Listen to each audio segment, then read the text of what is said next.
Looking back now, after nearly half a century, we can safely say that these three institutions have indeed served Singapore well. Firstly, the elected presidency. Since its inception in 1991, successive governments and elected presidents have worked together to operate this system of checks and balances. We've continued to refine its detailed workings through periodic constitutional amendments. But the core concept that each elected government should spend within its means and only draw on past reserves with the consent of the elected president remains unchanged. The second key mechanism has worked as intended. In normal times, political parties advocating more generous social spending have been forced to explain how they will fund their schemes, or to make the case for changing the rules to spend more from the reserves.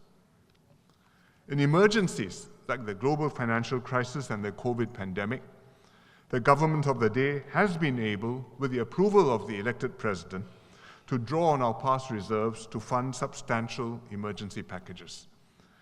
This signified both the gravity of the situation and the government's capacity to do whatever it takes to tackle the crisis, backed by the substantial reserves that we have built up.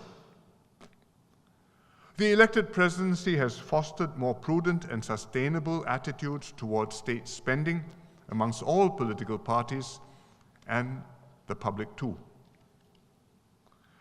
But the elected presidency is not a panacea. To effectively wield the second key, the elected president must be equal to the heavy task and must be convicted that that is his proper role and responsibility. But he also has to win popular support in order to get elected in the first place. And as experience has shown us, it is not a given that voters in a presidential election will judge candidates solely on who is best qualified for the task or who is most committed to fulfilling his custodial role. In an election, especially one decided by a nationwide popular vote, many other factors and considerations can influence the outcome. Unfortunately, no mechanism, no matter how carefully designed, can give absolute assurance that only persons who are fit for their responsibilities stand for office or are elected by voters, even for the highest office in the land.